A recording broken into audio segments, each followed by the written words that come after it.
Hello everyone, how are you all doing? Now in this video, I'm going to be talking about why triggers happen and why that sensation of realness, the intensity goes through the roof.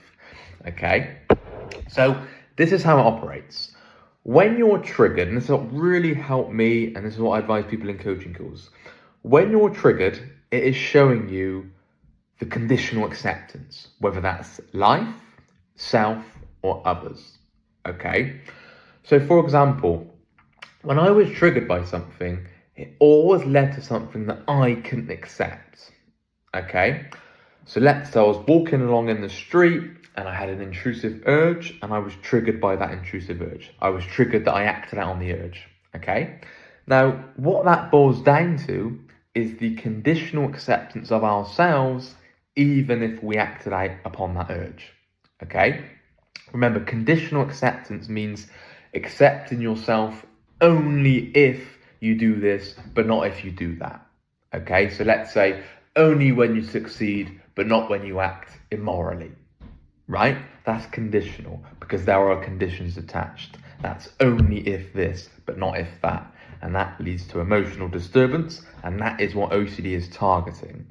Okay, with unconditional acceptance, is accepting yourself unconditionally, no matter what, regardless. So even if you did this, even if you did act out on that, even if you did want that thought, even if you did like that, even if you did do this thing in the past, this immoral thing in the past that OCD's firmly gripped onto.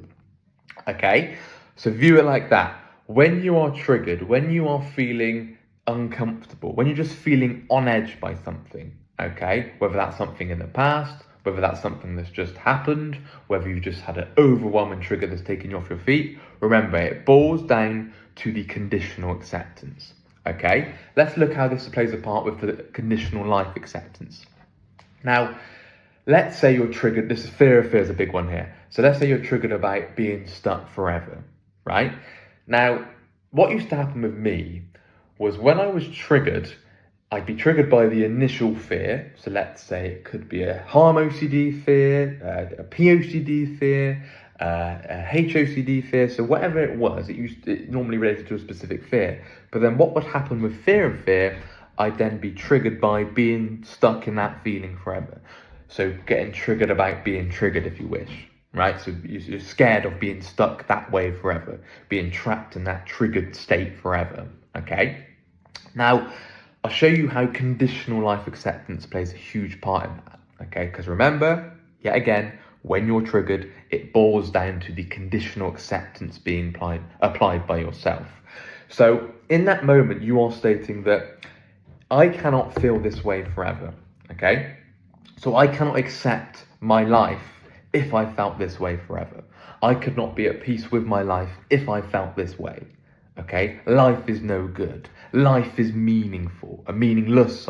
Life is not worthwhile. What's the point, right? So that's conditional life acceptance, because unconditional life acceptance is even if whatever my life conditions may be, whatever my life circumstances may be, however I may feel, whatever external event may happen to me, whatever my life situation, whatever my life scenario, whatever my life surroundings, whatever that may be, I can accept life unconditionally, okay?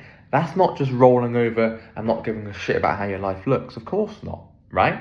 But what people tend to do, they say, if this happens in my life, if this thing happens, if this thing goes wrong, then my whole life is rubbish. My whole life is over. My life is finished. My life isn't worthwhile. What's the point of living? Okay, which then flood in the feelings of depression, hopelessness, total despair, deflation, demotivation, and so on. Okay, because let's say, for example, your partner leaves you, right? Now, if you're then saying, well, my partner leaves me, so that means my whole life is ruined. That means my whole life is crap. Well, hang on a minute. Your relationship is just part of your life. It is just an aspect of your life. It's an area of your life. But what you're doing there, mistakenly so, you are saying because that part of my life has gone wrong, has gone downhill, it needs work, it is not ideal, not great, you are saying, well, that means my whole life is not ideal. My whole life is bad. My whole life is wrong. Okay? You can use this as many examples.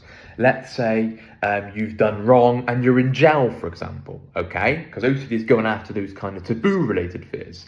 So let's say you've done wrong and in jail.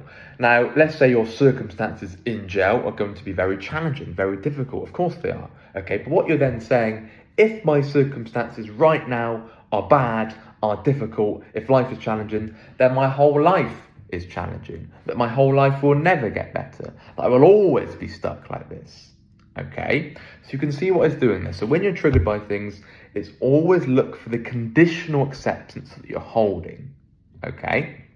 You can use many examples of this, especially with life, especially with self-acceptance. Now I'm going to move on to other acceptance, and I'm going to continue with these examples because they're very important. I like using examples. So let's look at other acceptance. Now, let's say you're angry at something, okay? So let's say someone's treated you very unfairly. Let's say you go into work and your boss has yelled at you for whatever reason, okay? Now, it's very easy to say, I am triggered, I am angry because of you, right? Because of them, right? Understandably so. I get it. I understand why people say that. But that is not true. Okay, because their actions, their injustice towards you, their harsh reality, their harsh treatment towards you impacts you. It affects you, right? Of course it does. You don't become a robot. You're not trying to eradicate every feeling. You're not trying to say nothing bothers me at all. That's not true, okay? You have healthy concerns. It's just you're tuning down the catastrophizing. So you're going to have some healthy concerns in life, of course. But the problem is you're going to say your action, your behavior, what you just said to me, that makes me angry. That makes me anxious. That disturbs me. That triggers me. No, that boils down to the conditional other acceptance, okay? Let me explain. So when you're triggered by what someone does, treats you unfairly, for example, you're then saying that they must not treat me unfairly. They cannot act that way. They need to treat me with total consideration at all times, okay? And then here comes the catastrophization, which what we're trying to tune down, so OCD takes a step back. So you're then saying, it's terrible that they treat me that way. It's awful that they treat me that way. It's horrible. It's catastrophic, right? And here comes the LFT, the low frustration tolerance. I cannot stand the fact they've done that to me. I just can't bear it. I cannot cope with the consequences of my boss's rejection. It's totally unbearable. I cannot possibly stand it. And then you then go to the irrational conclusion that your life is now over just because your boss has yelled at you and rejected you and you've ultimately been sacked. Okay? And it links into all kinds of things, because that then links into well, if I'm sacked from my job, if I lose my job, then life isn't worthwhile, life is no good, what's the point of carrying on? My whole life is ruined because of this thing. So you can tell how they all intertwine, they all link, okay? So it's very important this is covered. So let's go back to this. So you're also saying alwaysness and neverness and deservingness, okay? So I don't deserve to be treated like that. Just because my boss has yelled at me at this time, I will always be yelled at by bosses. Just because this person has treated me very unfairly and very inconsiderately at this time, I can never get my boss's approval. I can never gain my boss's respect and love and so on. Okay? So you can see what it's doing there. Now, the self-downing. Okay, this is very important when it comes to being triggered by what other people do and being angry, because what you're then saying, you're sharpening, if you wish. View it like this. So you're sharpening what they say or what they do to you with your own beliefs, okay? So you're saying, well, because my boss has treated me unfairly, that makes me no good, right? Their criticism, I have to take it to heart rather than use it constructively, rather than using it to your own advantage and to your own good. You're sharpening it with your own tools by saying, because they have treated me like this, because they have criticized me very harshly, because they have treated me very inconsiderately, I am now no good. I am bad. I am worthless. Okay, I am undeserving. I am, like I said, no good, right? And that's what it's all going to boil down to then. Okay, other downing. This is the big one here with unconditional other acceptance. Okay, well, conditional other acceptance. You are rating them. You are defining them. So if they judge you, let's say their criticism you thought was very harsh and very unfair and untrue. Okay, you're saying, well, that means you are rotten. You should be punished now. I need to get my own back. This is going to lead to feelings of anger, rage, revengefulness. Okay, that's what it's going to lead to, because you're saying, well, because they have treated me like that, I have to get back at them. I have to get my point across, which isn't healthy, because all that's going to lead to, rather than you fixing the problem, rather than you approaching the situation calmly and rationally, you'll be so fixated and consumed with your own emotions that you have to get your point across. I need to make sure that they treat me fairly in the future. They must not treat me like that. So you then start damning them. You then start downing them. You then start calling them every name under the sun, right? And the only person that pays the price there is you, with your feelings of emotional turmoil, anger, over frustration, constant thinking about this, or they shouldn't have done that, shouldn't have done that. Rather than you actually achieving your goals and enjoying this very short existence on this planet, you're so consumed by how you feel because of this person's actions. Okay, so it's not very effective, it's not very efficient, it's not very productive. Okay? Always try and think about that when it comes to anger. That's what really helped me with anger. So I had to build frustration tolerance, get used to being uncomfortable, getting used to being frustrated and annoyed by things not going my way. Just small things like traffic, for example, waiting in a queue, things where maybe you had plans and they've all been cancelled, for example. So getting used to that frustration, seeing how your beliefs are fueling that. Now, that's then going to really help when you do face some serious woes and you do face some serious disadvantages in life, being sacked unjustly, being treated very unfairly, and maybe bullied, being called every name under the sun for whatever reason. Now, remember here, you're not just saying that's fine. You're not saying that behaviour is fine. It's not agreement, okay? I always recommend to people to stand their ground and raise that point. If there's something you don't like, if someone's treating you in a way that you do not like, please raise your point and say why. Explain that to them. But ultimately, if you're saying, I have to get my point across, I need them to change, then the only one that's going to face the consequences of that and pay the price is you emotionally, because your anger, your depression, your guilt, your rage, and so on, you're the one that's going to suffer there. Okay, so very important to remember.